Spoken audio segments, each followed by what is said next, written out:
Welcome back to Beginner's Breadboards. Today we're building a 4-bit R-to-R DAC, which stands for Digital to Analog Converter.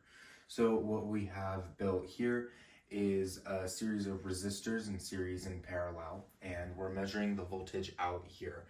And what we also have are 4 slide switches connected to VCC and ground. And so they're all slide switches, and we're using 8 volts on VCC. Our R value is 1 kilo ohms and our 2R value is 2 kilo ohms. So what we're doing here is as each slide switch activates, or once you move them, you'll get a different voltage coming in the V out. So if this one is activated, you'll get 4 volts in V out, and then it'll divide by 2 as you go on. So with this slide switch, you're getting 4 volts. With here, you're getting 2 volts.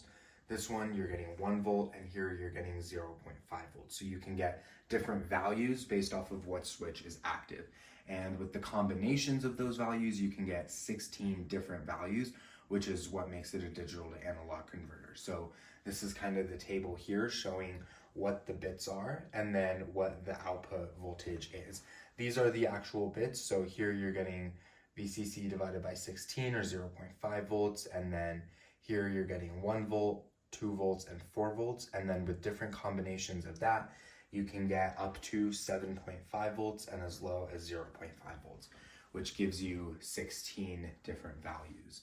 What we can also do is, instead of using slide switches, hook each of these up to a pin on the Arduino and drive it with an Arduino so you can see all 16 values. So here on the breadboard, we have all of the resistors. To this side is the least significant bit, and to this side is the MSB, or most significant bit. Each of the slide switches will either drive 0 volts or 5 volts, and then you'll get an output voltage here, which we're measuring with a multimeter. We're giving it 8 volts of supply here with just a power supply. And so as you switch each switch over here on the MSB side, you'll start and you'll get 4 volts. And then the next one,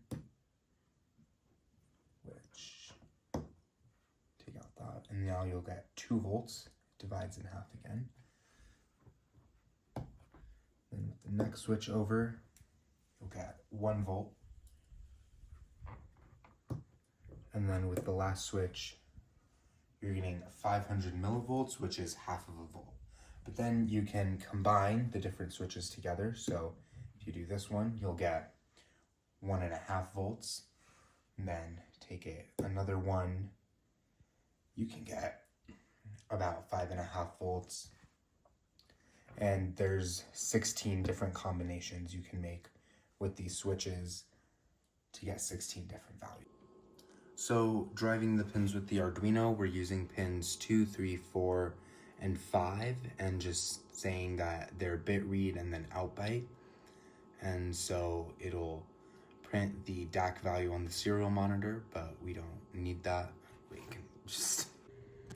So now we're driving this with the Arduino, incrementing it, and on the oscilloscope, we can now see the 16 very distinct individual steps between 0 and 5 volts. The 16th step will get pretty close to 5 volts, but not all the way there. But there are 16 very distinct levels. So if we zoom in once, you can see all of those based off of how we're driving this with the Arduino, which is each of the 4 pins at a time.